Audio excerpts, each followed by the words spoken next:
ಇನ್ನು ಐಷಾರಾಮಿ ಅಪಾರ್ಟ್ಮೆಂಟ್ನ ನಿವಾಸಿಗಳು ಪ್ರತಿಭಟಿಸಿದ್ದಾರೆ. ಬಿಲ್ಡರ್ ವಿರುದ್ಧ ಅಪಾರ್ಟ್ಮೆಂಟ್ ನಿವಾಸಿಗಳು ಆಕ್ರೋಶ ಹೊರಹಾಕಿದ್ದಾರೆ.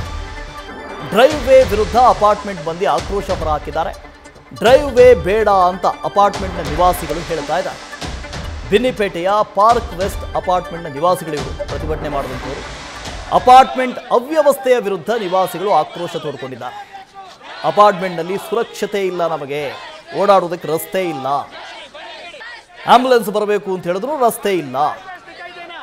ಹೀಗಿದ್ದಾಗ ವ್ಯವಸ್ಥೆನೇ ಮಾಡದೆ ಅಪಾರ್ಟ್ಮೆಂಟ್ ಮಾರಾಟ ಮಾಡಿದ್ದಾರೆ ಅಂತ ಆಕ್ರೋಶ ಹೊರಹಾಕಿದ್ದಾರೆ.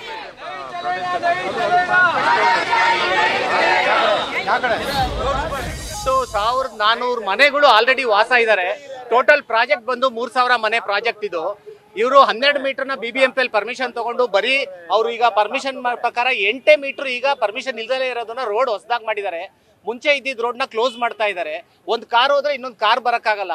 ದೊಡ್ಡ ಶಾಲಾ ವಾಹನ ಯಾವ್ದಾದ್ರು ಬಂದ್ರೆ ಆ ಶಾಲಾ ವಾಹನ ಟರ್ನಿಂಗ್ ತಗೊಳಕ್ಕಾಗಲ್ಲ. ಅದೇ ರ್ಯಾಂಪ್ ಮೇಲೆ ಅವರು ಹೊಸ ಟವರ್ದು ಪಾರ್ಕಿಂಗ್ ಕೂಡ ಮಾಡ್ತೀವಿ ಅಂತ ಹೇಳ್ತಾ ಇದ್ದಾರೆ. ಇದಕ್ಕೆಲ್ಲದಕ್ಕೂ ಶಾಪುರ್ಜಿ ಪುಲಂಜಿ ಪಾರ್ಕ್ ವೆಸ್ಟ್ ಅವ್ರಿಗೆ ನಾವು ಇಮೇಲ್ ಮುಖಾಂತರ ಬಹಳಷ್ಟು ಸಂಪರ್ಕ ಮಾಡಿದ್ರು ಅವ್ರು ಯಾರೂ ರೆಸ್ಪಾನ್ಸ್ ಮಾಡಲಿಲ್ಲ.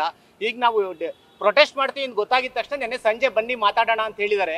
ಇದುವರೆಗೂ 10 ಸಲ ಮಾತಾಡಿದೀವಿ, ಬರ್ತಾರೆ, ಅವ್ರು ಏನು ಮಾತಾಡಲ್ಲ. ಮಾತಾಡಿದ್ರೆ ಆಯ್ತು ನೋಡ್ತೀವಿ ಮಾಡ್ತೀವಿ ಅಂತ ಹೇಳ್ಬಿಟ್ಟು ಎಲ್ಲ ತಳ್ಕೊಂಡು ಹೋಗ್ತಾರೆ. ಇದು ನ್ಯೂಸ್ ಫಸ್ಟ್, ನಿರ್ಭೀತಿಯಿಂದ ನಿಮ್ಮ ಪರವಾಗಿ.